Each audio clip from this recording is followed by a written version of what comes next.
Arteta! What a strike! What a screamer! Zola! And a fantastic goal! Arsenal back in it! And here's Limpar, lines it up, finds the net. Arsenal in front. Arsenal fall to a valiant 2-1 defeat at Old Trafford, but it's Arsene Wenger that hoists the trophy. This is the Arsenal Vision post-match podcast. My name is Elliot Smith. You can block me on Twitter at Yankee Gunner. I have to admit, as Arsenal have given up on the Premier League season, so too have I given up on those witty introductions. I literally hit record, and whatever is in my head is what comes out. And I think we're all the better for it. Arsene Wenger did receive a trophy, not after the game, but before the game, which presumably can be melted down into whatever metal was used to make it, and then turned into bullets that can be fired into Jose Mourinho. But, you know, that's just my idea. Arsene can do whatever he wants with it. It was definitely a thrilling and emotional moment as a stadium full of people that once called him a pedophile, and by once I mean for 22 years, cheered him off. You know, I think in a way it is a sign of the decline of the man as in terms of his competitiveness, that the Old Trafford fans would clap him off like that. But we can get to that later. I should probably introduce the lone guest who has showed up for this podcast. His name is Clive. You can find him on Twitter at ClivePAFC. Hello, Clive. Hello, hello. You know, there's another Arsenal podcast where two people just talk to each other. One's James, one's Andrew. They're on Twitter too. They have a podcast, and it seems fairly successful. So, you know, maybe they're quite good, aren't they? I mean, look, what do I know about good podcasts? So you wouldn't want my opinion, but maybe this will catch on. Tim is at the youth match. It didn't go well. Scott is on a Disney cruise. I kid you not. Paul has suffered an athletic injury. I kid you not. So we're on a skeleton crew. But that's okay because it was a skeleton crew at Old Trafford. So, Clive, look, I think there are a lot of ways we can engage with this. And before we go to the beginning and talk about the lineup and the rotation and all of that, I'm curious to get your feeling. I engaged with this match in a weird way. As you know from the audio quality of the last podcast, I was in Florida with my family. I had 2 feet in the pool while I watched this, sipping a drink with an umbrella Nice. in it. And, you know, maybe it was the environment or maybe it's the situation, but I found it difficult to get too worked up about this game, to be too emotionally invested in this game. And I think ever since Arsene has announced that he is leaving, my attitude has kind of been, change is coming. So now it doesn't matter. You know, it doesn't matter. What are we going to do? We're going to worry about the defense isn't organized enough, or, you know, our attack is too slow and not direct enough. The next manager is going to change all that. All I really have now is kind of evaluating the talent, seeing if I think we have good players or not, and waiting till next season. Now, I admit that's different with the Europa League, but we'll talk about that later. So how did you engage with this match, and were you able to get emotionally invested in it? Yeah, but more in a risk management way, right? I was thinking, okay, this could be a bad one. I didn't want Wenger to get embarrassed. I didn't want the club to be embarrassed. This was a game that we didn't really need. We needed a free week, Thursday to Thursday. You got Manchester United away, and they sort of must have seen our team line up and sort of went, you know what, let's just keep it at 70% today and see what we can get out of it. And we went into it thinking, let's see what we can do and see how it goes. And I think the fans went into it with a sort of, you always walk into a game with an emotional level, and that it depended on what's at stake. And there just wasn't enough at stake for you to be too fearful, right? So you just sort of went into it sort of closed. But it's Manchester United, and when Arsenal play Manchester United, you don't want to get beat. You know? So yeah, I think for many people now, we're in different places emotionally. And I think we're just waiting for something we're just not sure about. And we're spending a lot of time as fans working out what's coming next, who's coming next, and what it will mean for us. And no one's 100% sure. The rumours are flying. But I think that's where people's minds are. Yeah. The future and obviously Thursday night. Yeah, it's like if you're at a job and you put in your 2 weeks notice and you know you're moving on to a new job, and your boss gives you crap about something you did in those last 2 weeks, you just can't care because it doesn't matter. It has no going forward ramifications for you, right? So I feel like nothing that happens in the league right now, given that we are rooted to sixth, given that we know this is a poor campaign, given that we know the manager is leaving, there's no outcome that can matter. And so what can matter really, and the only thing that can matter to some extent, is evaluating the players. Now, I do want to get your take, and I think I know it based on your answer. I had no problem with the rotation. I would have arguably gone with heavier rotation. I would have potentially rested Bellerin, Xhaka, even Mkhitaryan. Now, you could say that Mkhitaryan needed the sharpness. I would have played him for 30 minutes. We discussed that last podcast. But we talked about rotating for this game. So do you think he did too much, not enough, or just right? I think he got it just about right. And the ones that he played, forget Mkhitaryan, because also he wanted to play him to come back. I felt he kept him on for 20 minutes too long. He got a kick and he made him sort of run through it, which I thought was stupid. And then made a substitution while he was limping. I didn't get that. But yeah, the two that he played, let's talk about them for a second. It tells you about their importance, or does it tell you about the lack of cover we have for them? Well, with Bellerin, it's lack of cover, that's for damn sure. Yeah, potentially, yeah, but we could do things with Holding and play Chambers there and things like that. So, but he chose not to, and I think it demonstrates the importance of those two players. I think they are extremely important to how we play.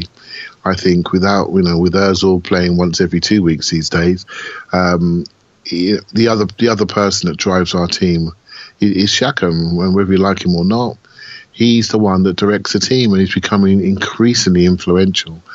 I know that on the TV over here they ripped him to pieces because of his slide tackle on the first goal, but he does so much for this team, and I think we don't quite read him correctly, and the same for Bellerin. I can barely imagine an Arsenal team without the pair of them at the moment, right? So I think the manager show tells you what's important to him and who he really, really, really can't do without.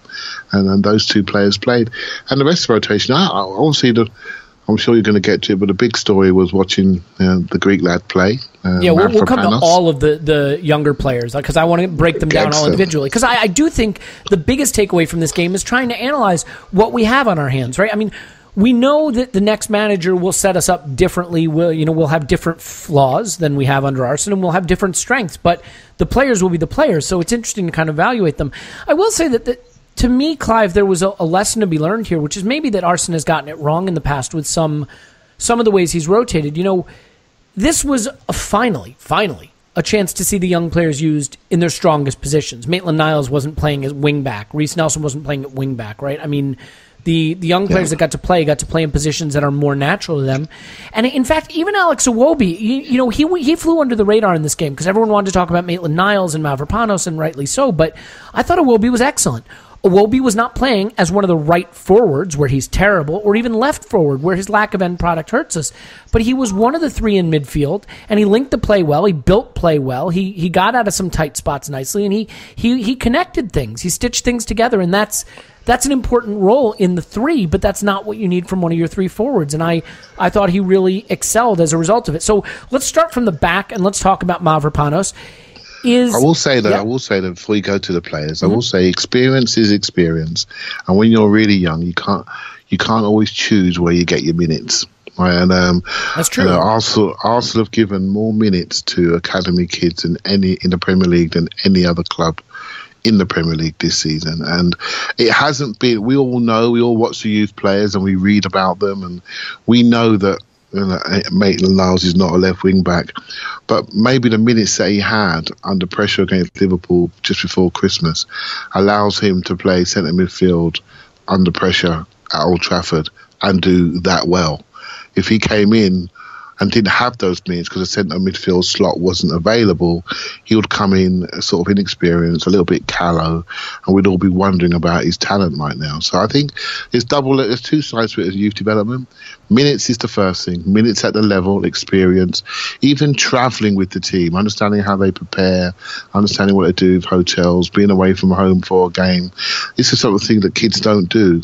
And they do that first. They travel with the team, they train with the team, they understand how it works, understand what the meetings are like, what the preparation's like. And then they get on the pitch, and then they're able to perform. And when they first go on the pitch, sometimes playing out of position is good, because what it means is you're not being judged as that player, you're being judged as a first-team player and how you cope. Then when you get into your position, then you're being judged as somebody that could have a squad shirt, and then that's when it becomes more exciting. So development has different journeys, right? And I think the way we do it is not always perfect, but again, what's your measure? For me, the measure is minutes in the first team, and I think we do that quite well. Sure, I don't I don't disagree with that. I think you make an interesting point about just being prepared to be on the pitch with the first team and seeing the speed of the game and seeing the physicality and sort of understanding the nerves and how they're going to affect you. We also know that the manager has a long track record of liking his players to play in wide positions, his young players, before they move to central positions. I mean, he even did it with Nick Bentner, for Christ's sake. But he has a long history. Did it with Ramsey. Oxlade-Chamberlain, obviously. Diaby, yeah.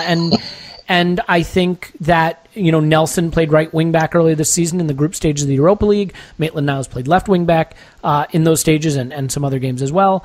And maybe you're seeing the fruits of that education be born by the performances that they delivered here. So I want to start to work through the performances, and we can talk about some of the incidents in the game as well. But we'll start with Mavropanos. And I think the Mavropanos-Chambers pairing, on its face, had the potential to be a disaster. Especially Kolasinac, who's not been good and not played a lot, and maybe a Bellerin who's saving himself in front of Ospina. There were a lot of people that told me we can't rotate because the club can't tolerate another 8-2 or 6-0. I never understood the assumption, the presumption, that because we heavily rotate, we should therefore lose 8-2. This is not the United team that scored 8 on us and even heavily rotated. We are not the Arsenal team that conceded 8.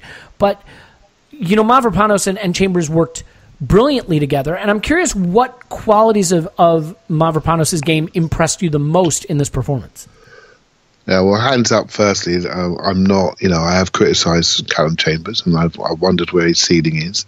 And I still have, I think he's going to be a good player. I'm not sure if he's going to be a top-class Champions League player, but in this game he played really, really well. So hands up and fair play to him.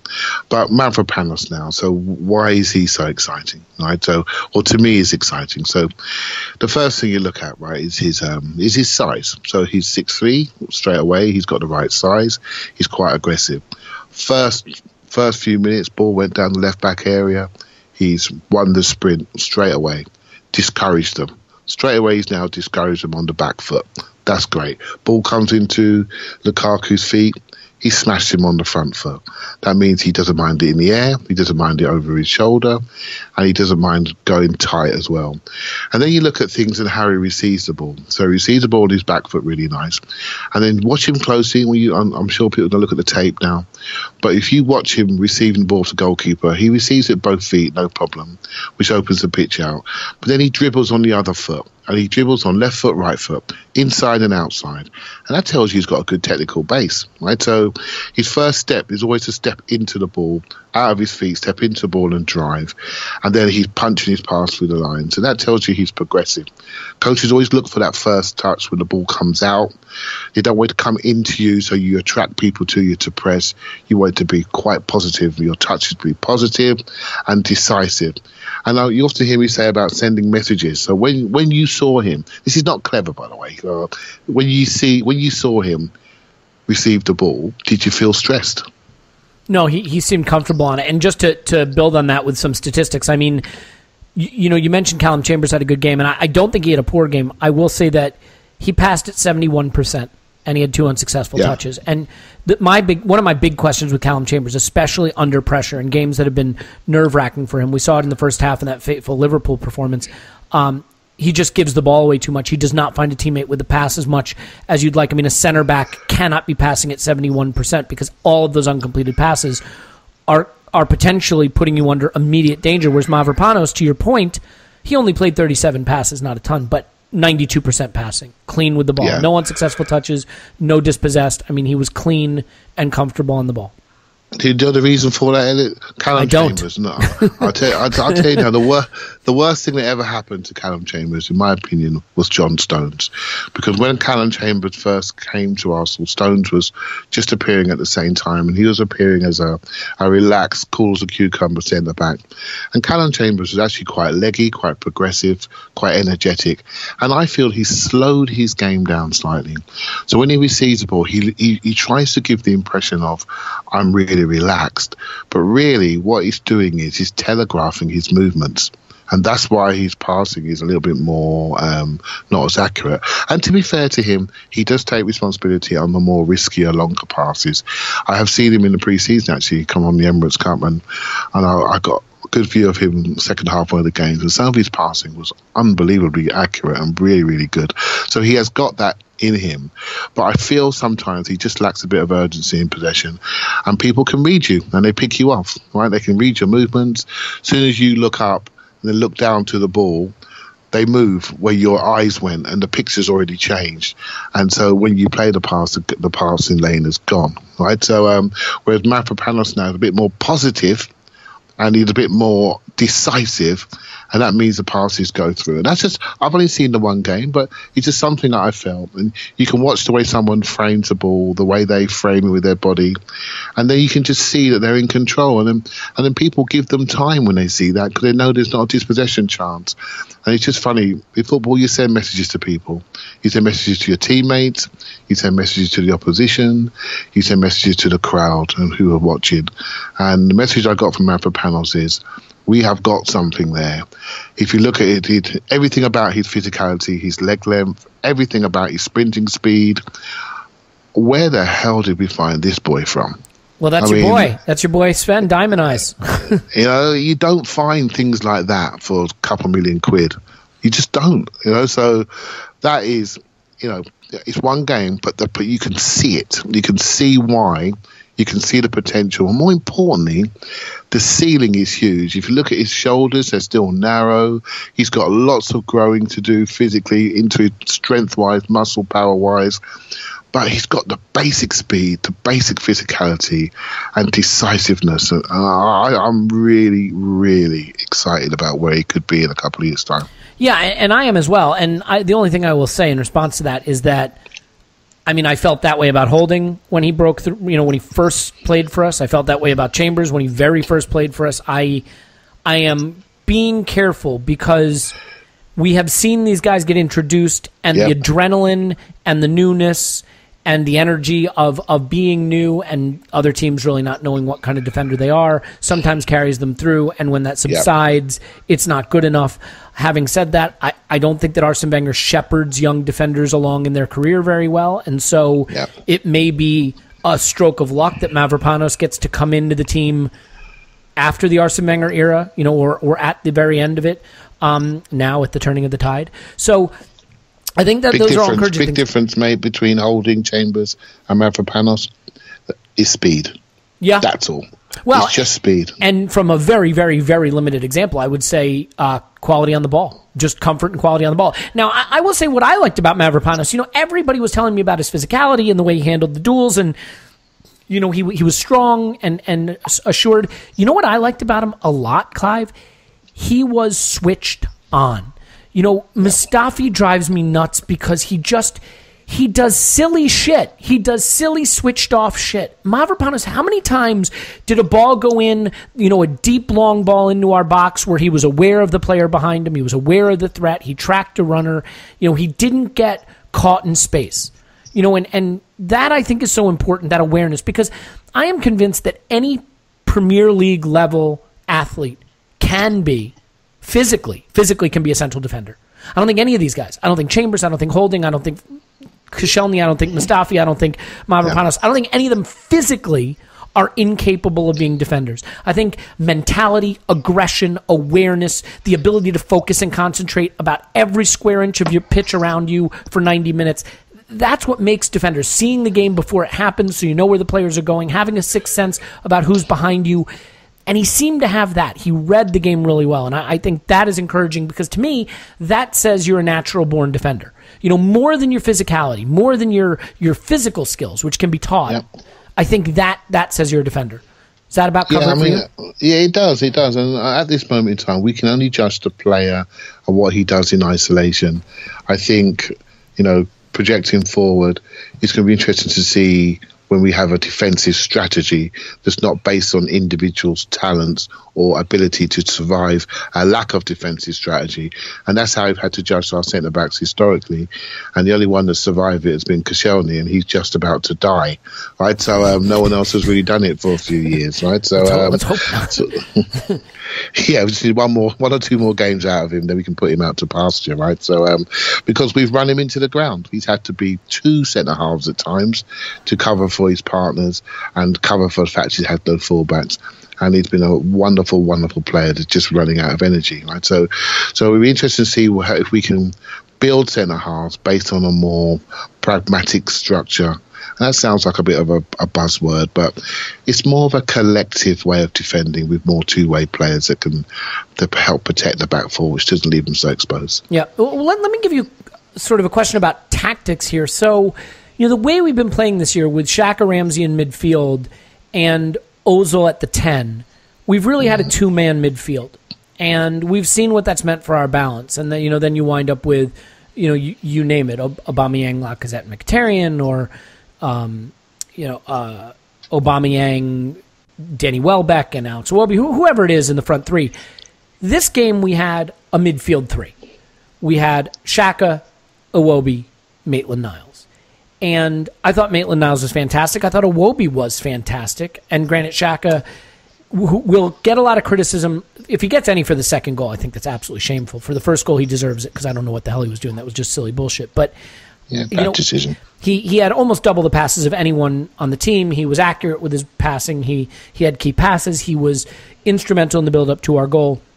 But how influential do you think it was? And what did you think of us playing with a more possession-oriented technical midfield trio as opposed to our sort of usual Xhaka, Ramsey, Ozil trinity? Well, the first thing you said they were a trio.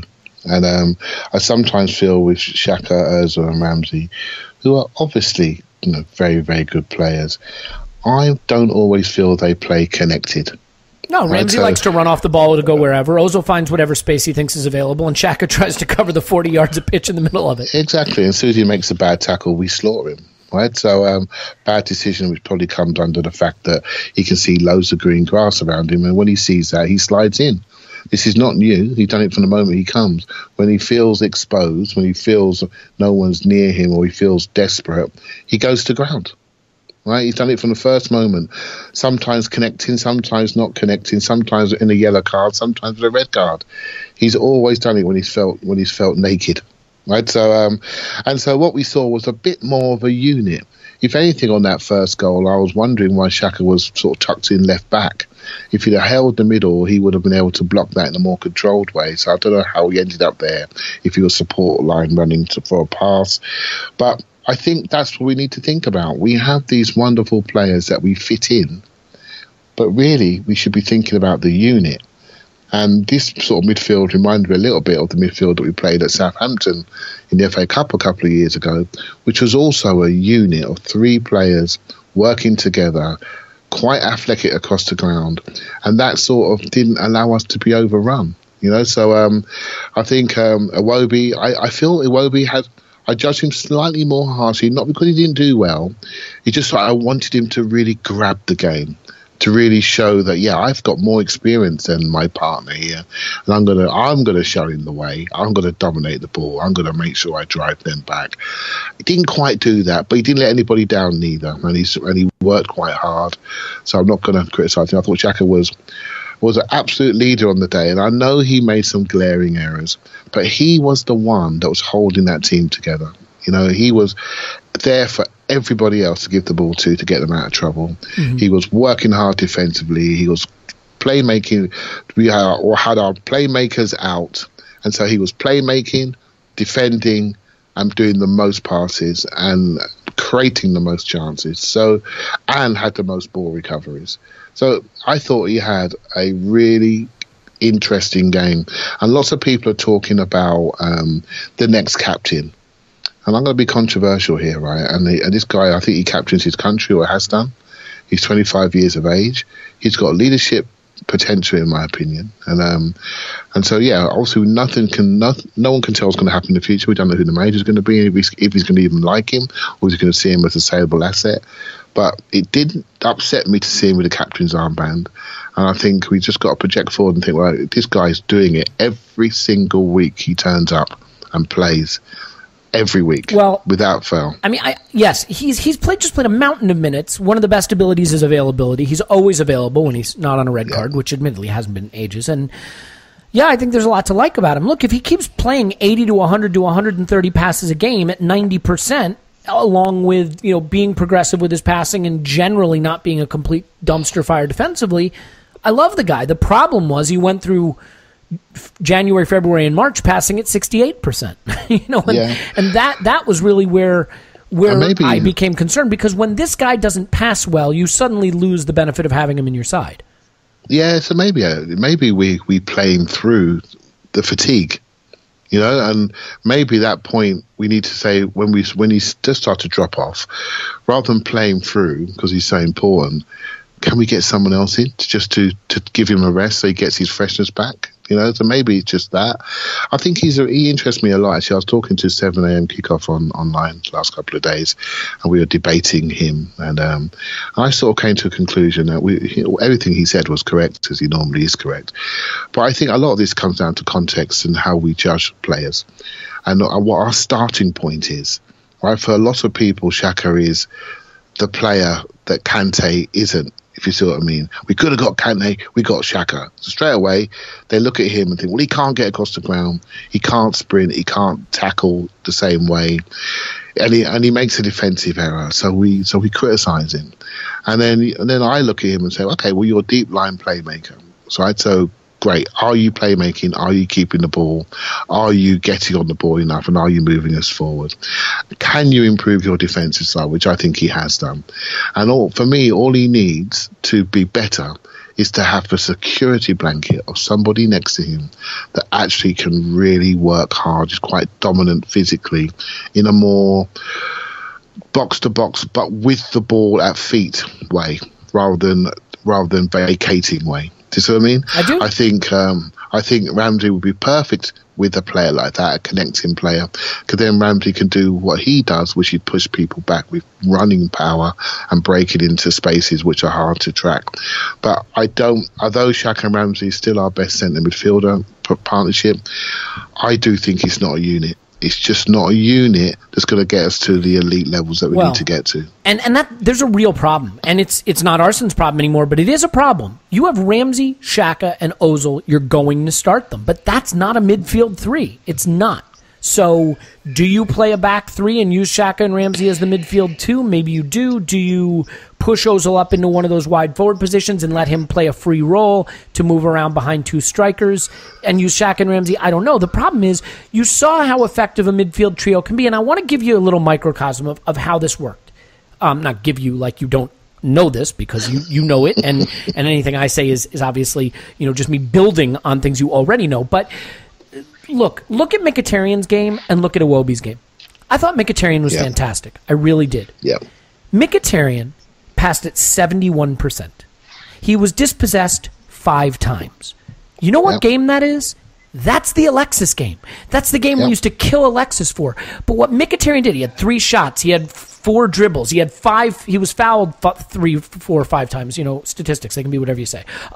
He scored the goal that really should have given us a point at Old Trafford. He had the kind of game a forward should have. When Alex Iwobi got out there in this game, he played midfield, and he did it brilliantly. He passed at 93%. He had no crosses. He had no key passes. He had no shots. But you know what? He wasn't dispossessed, and he passed accurately. He connected. He linked. He dribbled a couple times. He kept it ticking over. He stitched it together. He gave it to Mkhitaryan to create opportunities. He gave it to Reece Nelson, and I liked seeing Iwobi do that. He was progressive, but he was clean with the ball. The problem is Alex Iwobi has that game, but he has that game when he's playing forward, and that's no good. You need the Mkhitaryan game. You need 71% passing because he's trying hard stuff. You need 3 shots and 4 dribbles and 5 dispossessed. You need a guy who is trying to create end product, and Mkhitaryan was, and he did. And so I think what we saw from Iwobi is these qualities he has of being able to be clean on the ball, being able to be technically sound, stitch things together, keep it ticking over, all the cliches. They work in a midfield three. They don't work when he's one of the wide forward positions. Mkhitaryan gave us a game much more emblematic of what, or analogous to what Alexis Sanchez used to give us. But that's okay if you have a competent, secure midfield. And we did on this day because Xhaka passed at 90%, Iwobi passed at 93%, and Maitland-Niles passed at 92%. So a very clean, very secure midfield trio. So let's get on to Maitland-Niles. This is a player that, for me, really underwhelmed in a few key chances this season to win his spot. He had a terrible game against Östersund at home in the second leg, and really probably kept him from being in the team more, put us in the position where we could have crashed out at that point, and I felt for him. But I thought he was awarded man of the match in many ways on this day. 20 years old, playing in the center of our midfield at Old Trafford, showed athleticism, creativity, a quick touch, secure on the ball. How impressed were you with him in a position where, if we're being honest, he hasn't always been this exciting, but he was very exciting this day? Yeah, I must admit, I've sort of been a big fan of him for many, many years now. And I just happened to see him once. Sometimes when you see a player, you see him live and you see them just jump out at you. You just don't forget them. And I saw him when he was younger, and I just couldn't believe how quick he was, how physically perfect he looked at that age group, and just how he just made the game look so easy. So he just sort of stood out. He was jogging through the game that I saw, and I've seen him play some England youth games. He's played number 10, he's played number 8, he's played on the wing. We found a position for him at fullback and then introduced him into the team that way. But he was always going to be in centre midfield. It's quite interesting that Wenger said that he saw him as Coquelin's sort of deputy, as more of a sprinting tackler, and he showed that he can win his duels one-on-ones in wide areas, and I thought that's really smart. I can probably see him developing that way. But really, I mean, I sort of see him more like a more progressive Victor Wanyama. I said it before. I see him as he develops, if he gets more size, being that type of player. That's what I was. That's where I was about 6 months ago. But then he showed a much more sort of 8.5 type skill sets, Iwobi type skill sets, that I didn't really expect would show up at the first team level at 1920 against Paul Pogba and Ander Herrera. I didn't think he'd be able to show the quickness of thought, have pictures, and be able to pass the teammates under pressure. I just didn't see that coming. To have the bravery to drive and run into the box. And this has all come to the minutes that he's had. I felt he's played a little bit conservatively.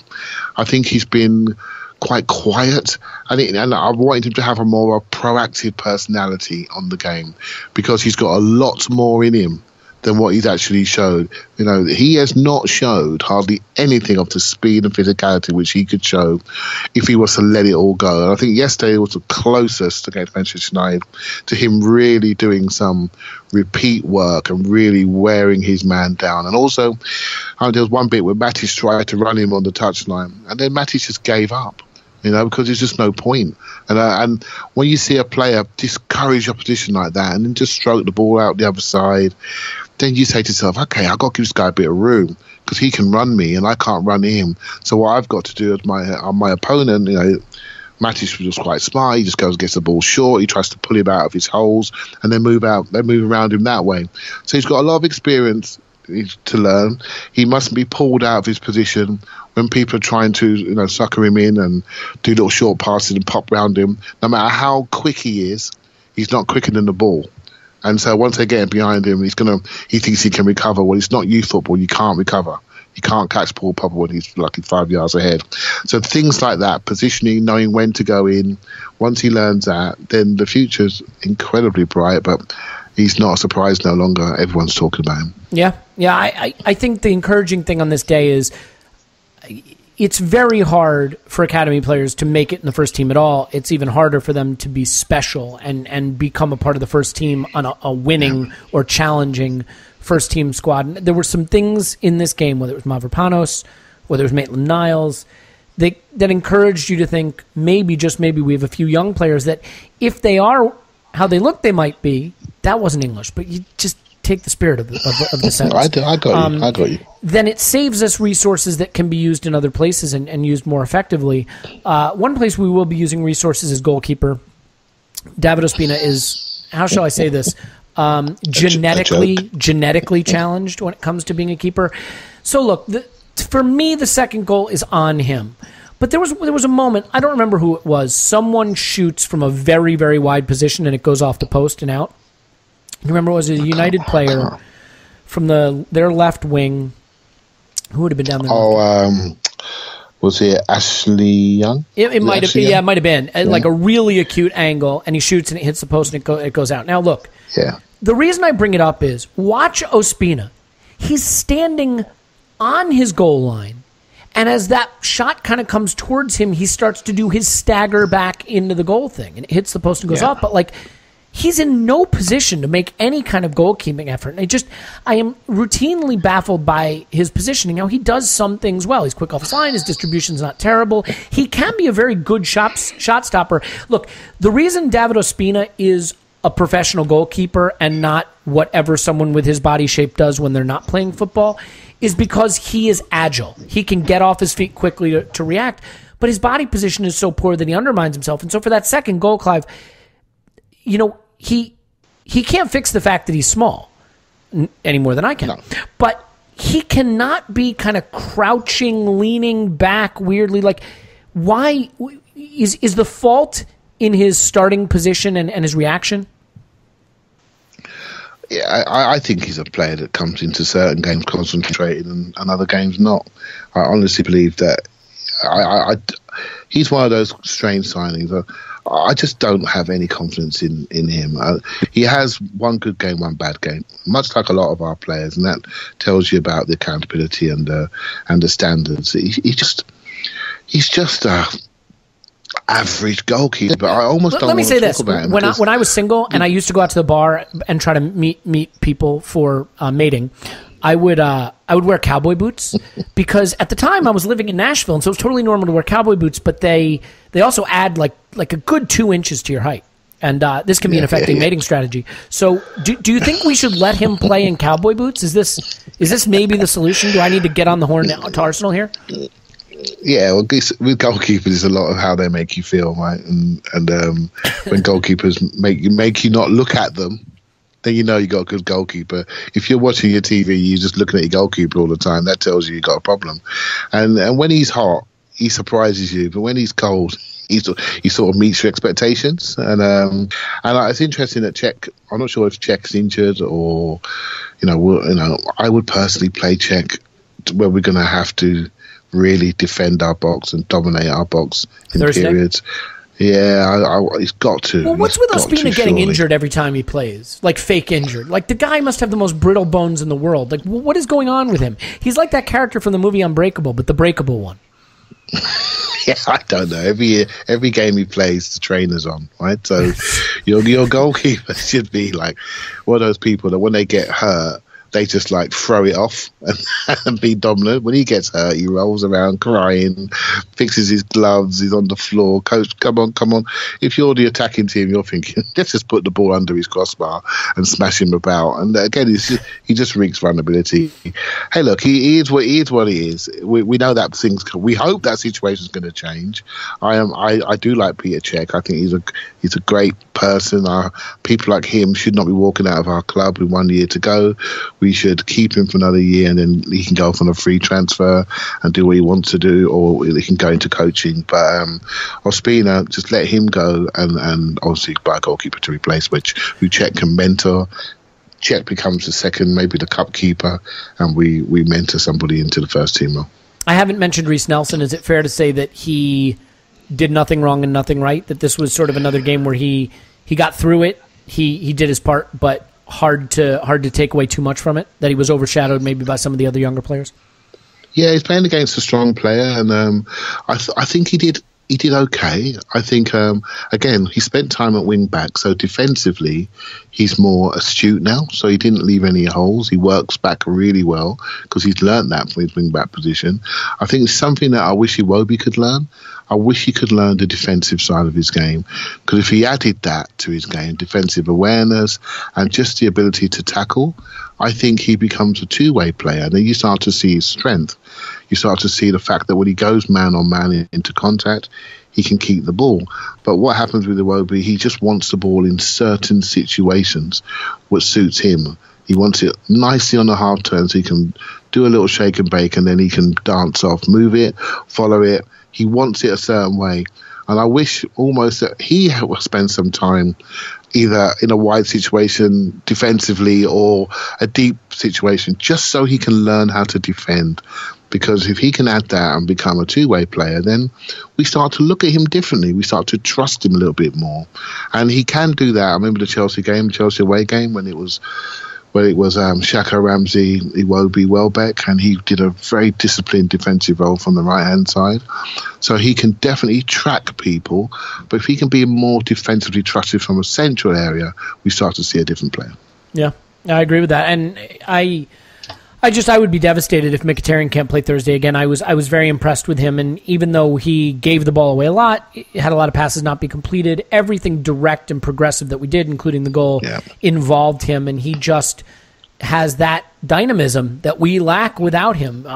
He has a little more end product. Yeah, he carries the ball. He's a little more direct. he is not the player I thought at all. He is not the technician, really, that I thought he was, but he is so much more direct and potent in the final third.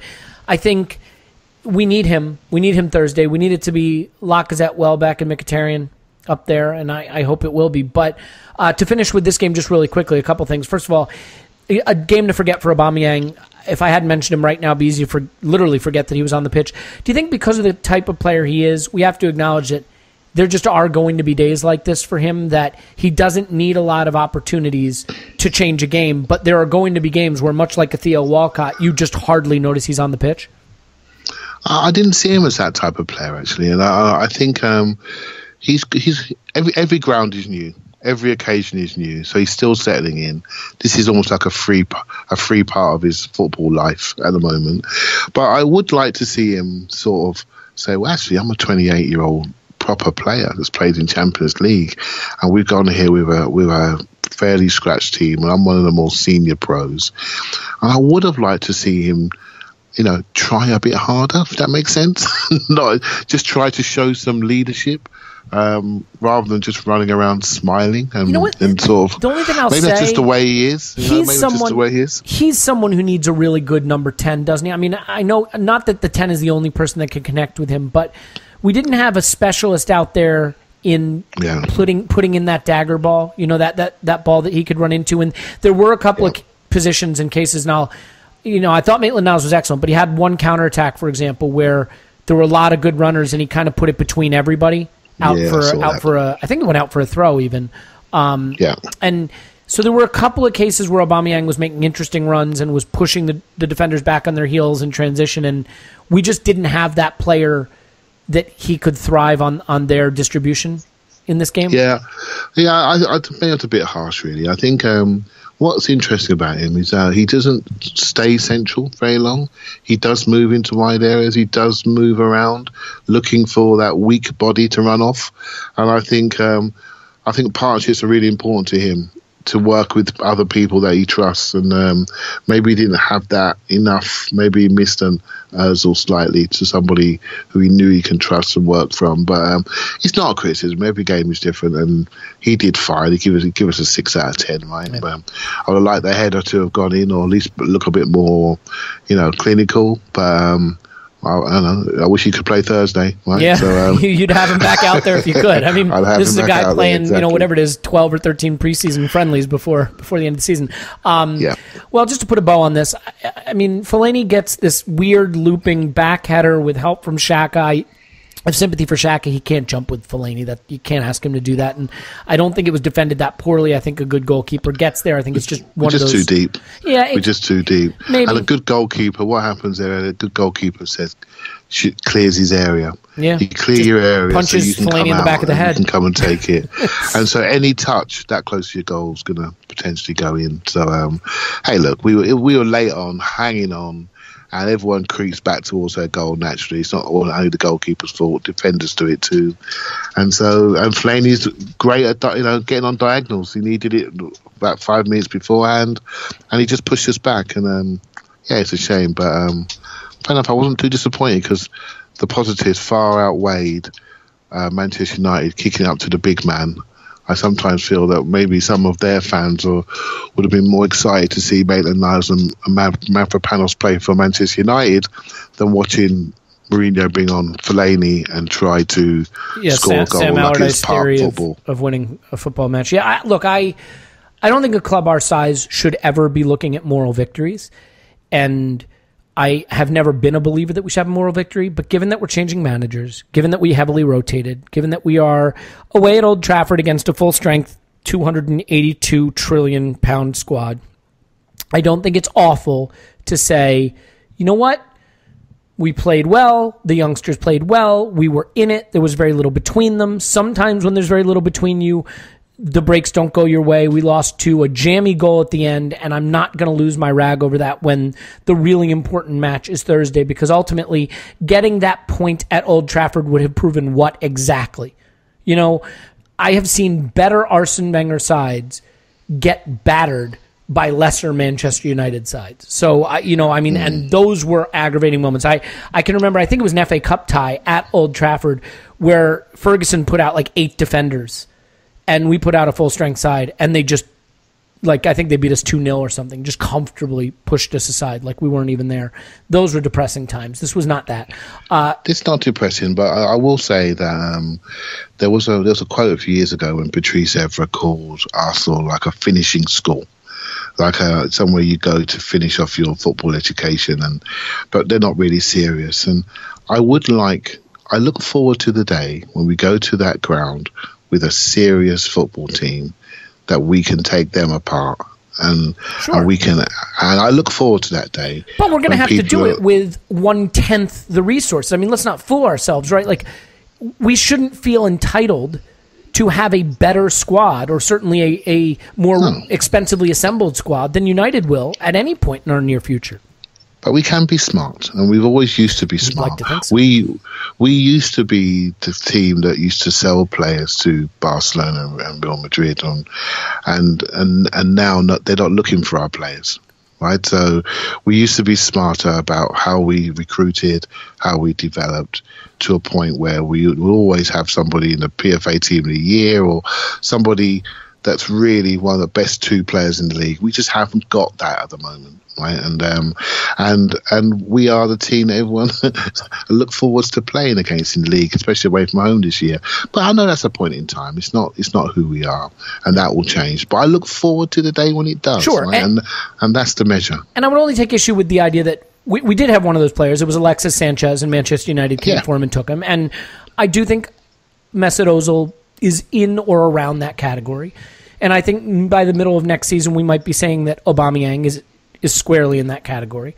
I think if Aaron Ramsey stays and continues the trajectory he's on right now, he could be in that category. So I wouldn't rule it out. I mean, I don't think we're necessarily even as far away as we think. And it may be the case that as much as I love Arsene Wenger, and I do love Arsene Wenger, that he went from being a manager who hugely improved us to a manager who got us about to par to a manager who is now getting us below par or above par in the golf. You know what I mean? Because golf, it's the above par is bad. So the above par. But anyway. So I think we will see. Look, let's move on from this. I don't. Again, had we gotten the draw, would I feel better? Of course, I would feel better. Would it make any difference in any way? I struggle to see what the difference would really be, other than Jose and some United fans would be less happy, and that certainly would be great.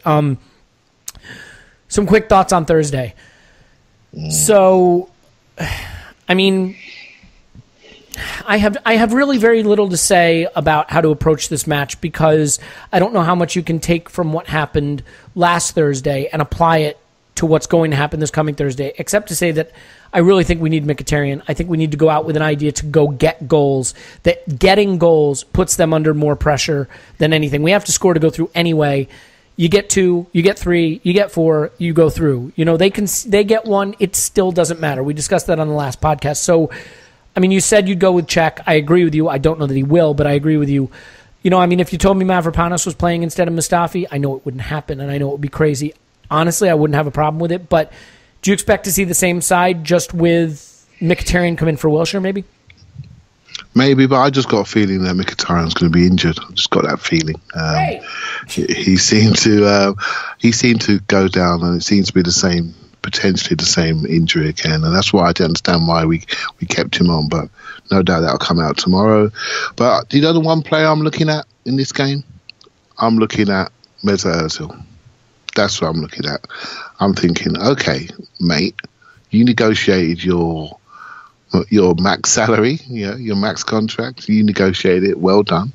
And now there are times when you have to turn up and earn that money, right? And if there's ever a moment in the season when he needs to put in a unbelievable, stellar performance, this is it.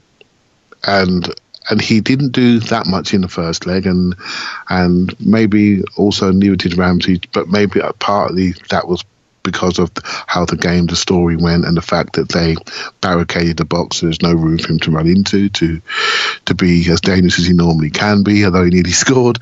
But I think Ramsey will play better naturally away from home when the game's more transitional and there's more spaces to run into when teams will come on to us. But Mesut Ozil has to play well. And that's the key. I think Lacazette will play well. I think Welbeck will play well. But I'm looking at Mesut Ozil because he's a difference maker. He can create chances on any football pitch at any time in the world. And if he creates the right chances, the right quality, we score 2 goals, we're going to go through. Right? So I'm looking at him. What would I do? I almost wish... that Maitland-Niles and Iwobi were further ahead in their development, because I would play them ahead of Jack for a game where we're going to need to work very hard in central areas to match them. But they're not quite there yet, so Jack will play, and he'll do a good job of ball retention and keeping the ball. And again, he needs to play well. He's got a lot on. If he wants to go to the World Cup, the world will be watching him, so he needs to play well. It's all there for us, right? Motivations are there. They're playing for the manager. They've kept them on nice contracts. They need to produce. There's no hiding place. And I have to say, I did get the sniff of a ticket for this game, and I didn't quite accept it. I sort of wish now it's getting closer. And I know people who are going. I feel like this is going to be a really, really special night, and I'm going to miss it. I hope it is for all the right reasons. I just think it's as simple as if Mkhitaryan can't start, we can't win. I think we should play this game to win it. Winning this game gets you through at any score. Playing to win means you're playing for goals, and goals get you through. So I know this is all really advanced stuff I'm espousing here, but yes, I think Mkhitaryan is the key. I think that whatever Jack Wilshere's qualities, and I fully acknowledge he was much, much, much better in the first leg than I anticipated, and really very good. I don't think he's Mkhitaryan. I don't think he brings that threat. I don't think he brings that end product. I don't have to say the word think. He does not bring those things. And I think that Mkhitaryan is a dream partner for Lacazette, because he will get more advanced, because he will get into the box and pull the ball back, and Lacazette is clinical in those positions. And I think to prize open a defense that is so well organized, you need an extra player who has the end product, and he's the guy. So I think that's it, and I believe that we will go with pretty much the same everywhere else. I wish Bellerin hadn't played at the weekend, because I think wide spaces are so important against Atleti, and Bellerin is a player who relies on his pace and his energy and his physicality, his physical traits to get through games. I think a fresh Bellerin against a team that can be exploited in wide spaces would have been really helpful. But we will face Diego Costa, I'm assuming. That is not something any of us are looking forward to, with Koscielny and Mustafi manning the defense, or at least attempting to. So they'll have a much greater central presence now, won't they? They'll have someone to hit. Point. Yep. Yeah, and then win second balls, right? So it's going to be let Costa go win it and let Griezmann run onto it. And that's where you also worry about that Ramsey-Xhaka pairing, because if Xhaka has a weakness, defending the second ball is not his strength. I just worry about that. We need to play like a 3 to start with Ramsey, Jack, and Xhaka as a real 3, and just keep Ozil as the exit, and just keep Welbeck as high as possible, and Lacazette connecting. And I think let's just start the game like that and have a look at the game and take it in 10-minute chunks. But what those players have, and they do have the ability to see the moment. They all do. They all have the ability to see the moment. What I want them to do, what I'm not so sure about, is can they feel the moment when we need to, when we're being a little bit overrun? Can they close the distances, and can they be secure on the ball? If Tim was here now, he'd say technical security is the key. And I think after watching Athletic play last week, what they do very carefully is they look at your mistakes and they work from your mistakes. And I think accuracy, first touch, decision making, when to turn them around versus when to play square. These are the things that we need to be really, really, really, really smart with. Don't do stupid things in your own half. Don't give second efforts to them. Don't give them a chance to have 1-2 passes and go in. I think if we can do that and we can exit out nicely and we make good decisions on the transition, and we've got a chance, I think we will scare them. I think they're scared of Lacazette. They wanted to buy him. He played brilliant in the first leg. He's rested. That's quite interesting that he was absolutely rested. I think he is the key, absolutely the key with Ozil. And I think if we get them to, at any level, we might stand a chance. I really feel we stand a chance. Yeah, well, I hope you're right. What's your score prediction? I said 1-1 extra time penalties, but I'm going more towards 2-1 Arsenal for this one. I just got a feeling we're going to score the 2 goals and win it by the odd goal. Let's say 3-1 Arsenal. And with that, they're not that good. They're not that good, mate. No, trust me.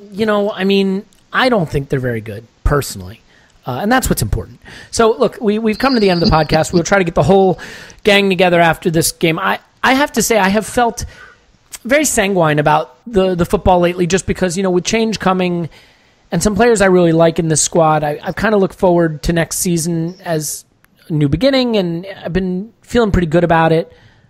That's all coming crashing down this Thursday. I am going to shit myself senseless. If that's not even a thing. That's a new idiom. You can use it. You can borrow it. Shit yourself senseless over this game. I am bricking it, as they would say, and it is a big occasion. And the fear is, if somehow we get through it, the fear is that it somehow winds up being too big an occasion and we have a letdown in the final, which would be unbearable. But in any event, let's jump off that bridge when we come to it. Clive's on Twitter at ClivePAFC. Thank you, sir.